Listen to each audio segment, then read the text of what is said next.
The other thing, too, is Andrew Schultz is low IQ. The list has been out forever.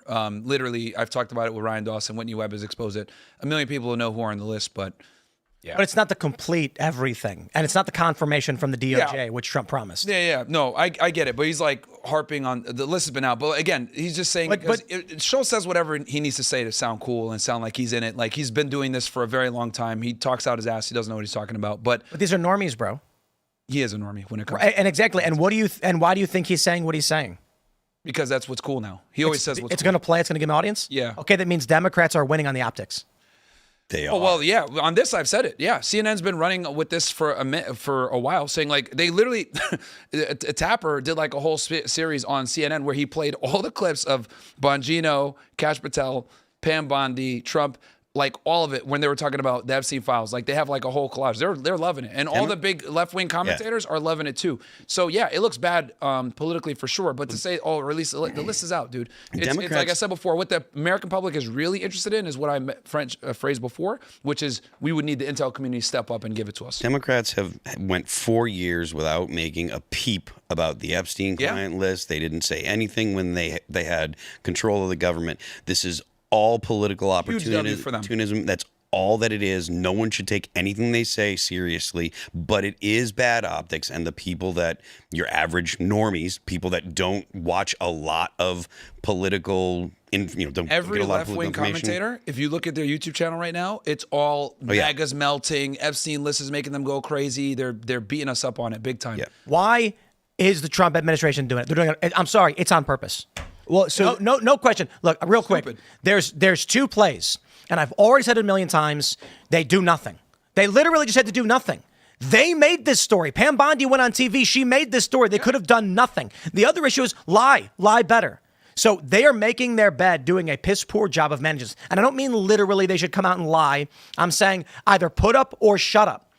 And they've flubbed this in every possible direction. And if it really is a Democrat hoax like Trump is saying, then it is his poor choices of once again, of people in his administration who are not doing this job. You know what, Tim? I think because just from the beginning, right, from them rolling out the stupid ass binders and bringing these people in to give the flight logs and stuff like that, like that tells me like they didn't take this seriously from the beginning. And then when they said, just forget about it, like I don't think they understood how much the base wants to know about this. And when you got people like, Benny Johnson, who are huge, Trump supporters, coming out saying like, "Hey, we need the files." That should tell you something. So, I think, it's bad. Your point is correct, especially on Benny.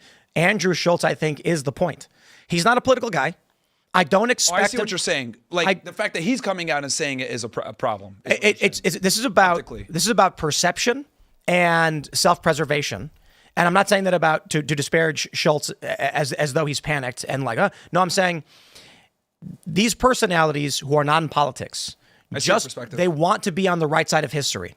Yeah. And if right now the optics are half of MAGA is saying Trump is flubbing this and all of Democrats have latched on as an attack vector, Schultz is going to be like, I'm with the bigger group. Yeah, that's what he does. But this is what I think they're missing. Call me Pollyannish or someone who's given too much credit to the administration. But here's my case.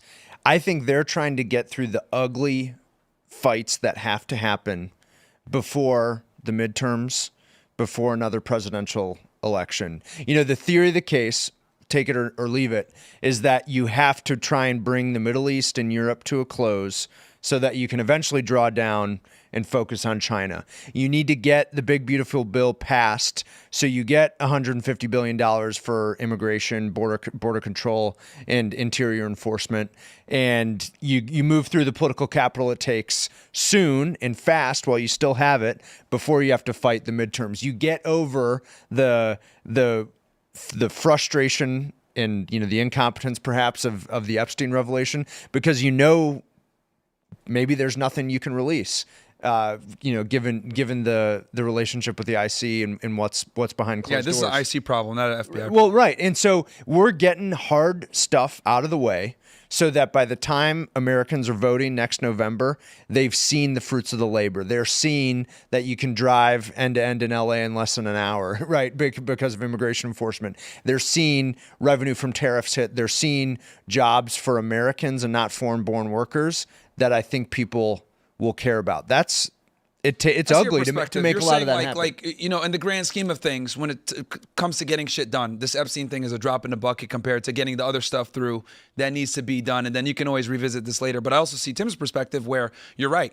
Schultz talks to a very normie audience where if he says something like, release the client list, well, most Americans don't even know that the client list has been out forever, unless you're in this field. It really is simple. So optically, it looks bad. I don't think the average person is going to know a lot about this. No. But at least. Definitely not. If I'd be willing to bet if you look at Andrew Schultz's comments, it's everybody saying like Trump Epstein cover up. And if you check out, like if you follow Asmongold, for instance, the comments are relatively similar. These are mostly normies. Yeah. They talk about surface level issues that affect them, but not the political machinations behind them. So if an individual is like, why am I locked in my house? They're going to complain. It's BS that they're doing this. But they're not going to go to a higher level and say, here's the long-term strategy for making America better or whatever. So Schultz, his statement is basically a reflection of he's saying this is the side that I'm on and it ain't Trump. Gives the temperament of the general normie public, which you're right. And we talked about this, like, you know, people are not going to really know the details of this Epstein thing unless you're either in the MAGA base, you're interested in this type of stuff, and then you know, you have to, but normies are just going to be like, oh, they didn't release it. Look at that. Not knowing that, like, the client list is already out. What we're talking about is a bit more nuanced. We're talking about intel. That's why, like, I was so adamant about saying, like, look, this is not just an FBI problem. This is an entire government IC problem. It's wild to me that I get where Charlie Kirk is coming from when he was like, I'm going to trust my friends in government. But like, that's literally the argument that was made by the intelligence officials on MSNBC when this stuff comes around the first time. It's, listen, trust us, we're the experts, we're doing the right thing. And it's like, nah, you guys tried to arrest Trump and refused to give up power. You're nuts. So I think, look, Trump could release a fake Epstein list. Like, my point is... But that would open him up to libel charges. I don't think it would. I mean, like, technically you're correct. I'm just saying, Trump in the seat of government, claiming there's no Epstein files, he could make a list of fake names. He could do so many things that would get them out of this flub. It's of their own making. They're bad at what they do.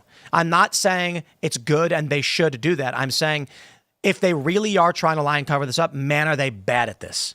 Yeah, but I also see, you know, you gave a good thing on this. Like, you know, they're focused on the deportations, getting the big, beautiful bill through midterms, et cetera. Like, to them, from their position, right, because I'm putting my government hat back on, like, to them, they're like, okay, these are just some annoyed fucking influencers that are talking about Epstein, whatever, bro. We got real shit we got to worry about. We got to worry about, you know, Israel attacking Iran again, a potential war going on. We're talking about the big, beautiful bill. We're talking about these deportations that we're trying to do. Like, to them, they're like, we can always revisit this later, right? So I can see from that perspective, I think they grossly underestimated how important this was to the base in general.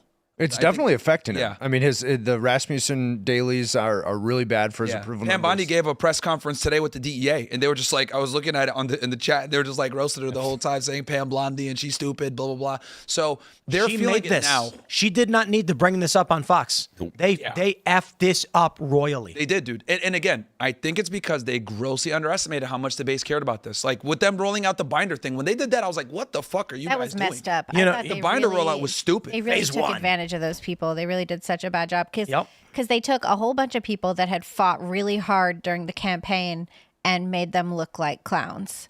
You know? Yeah. And that's just so rude. It's like, why are you turning on the people that cared so much about getting you into office that they staked their reputations on it? Yeah. And now you're using their reputations to try and bolster yourself, but really you're just handing out the funny papers. Look, I made fun of them, Drano and all those guys that showed up there. But, you're correct. Like, a lot of them did, like, kind of fall on the sword for the Trump administration and get him elected in 2024.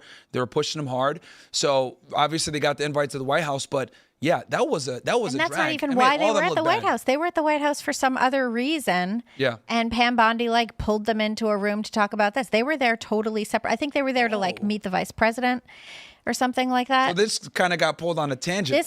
This was literally pulled on them. They were like, oh, now we're going over here. Okay, guys. And then they told them, the DOJ basically told them it was embargoed. And then when they stepped out of the White House and they all had these big binders and they didn't have backpacks to stuff them into, there were a bunch of reporters there waiting taking for pictures, yeah. And the reporters were waiting for some foreign dignitary. I forget who it was, but that's who they were waiting to take pictures of. Oh. And all these influencers step out with binders And so then it's like, yeah, now we all have binders and we can't talk about it for a couple hours. That makes it worse. It was worse. It was worse. Yeah. I got hit up. I was talking to a couple of people. Cernovich hit me up. He had talked about this. So I got hit up before anybody knew what was going on, and they were like, check out this letter. The story that actually mattered was that Bondi said that there were files being withheld from her by the FBI that she had requested as AG. And then I had heard that there were also some files were given out. And then somebody leaked it, breaking the embargo. So they told all these people, as you were mentioning, don't say anything. So like all these photos emerge, and then everyone's wondering why they won't come out and expose the information.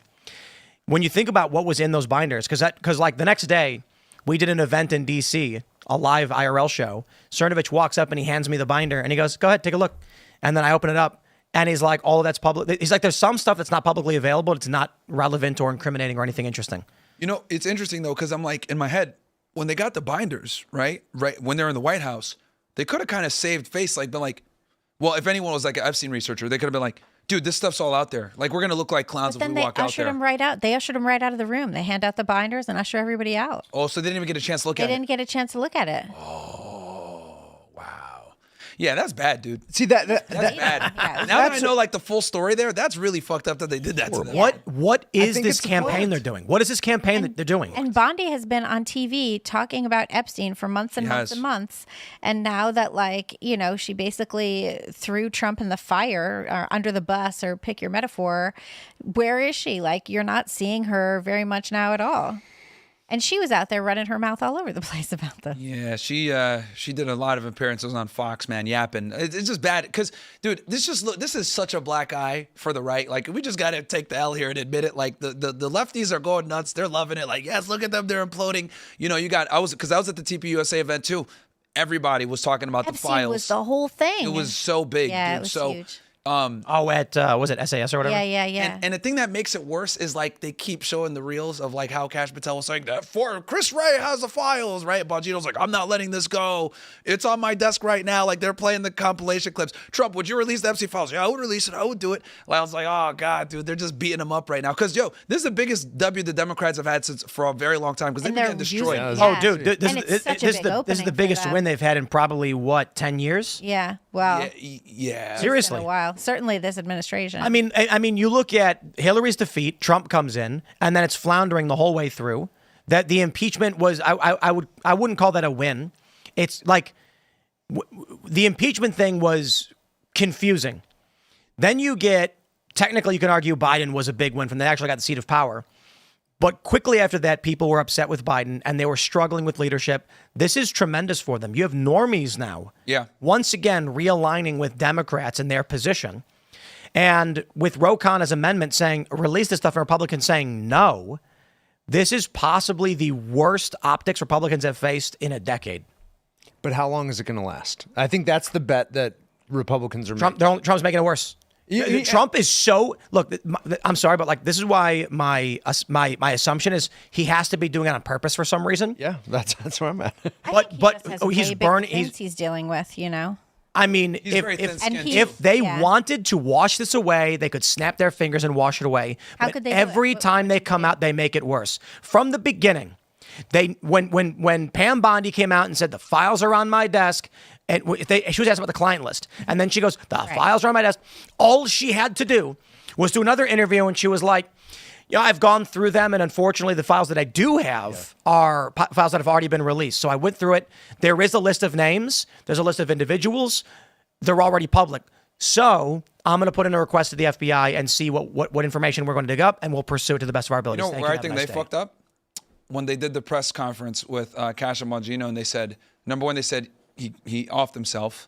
Then they said, there's no video footage. Oh, wait, no, there is video footage. We're going to make it public. I thought that was a when they did the Fox News interview. Let me shut it all down. There's nothing there. Let me shut it down for the Trump administration once again. Tell me about Epstein, what happened? And Kash can go, we don't speak about ongoing investigations. I was going to say, dude, they shouldn't even. End of story. I've been saying this for months.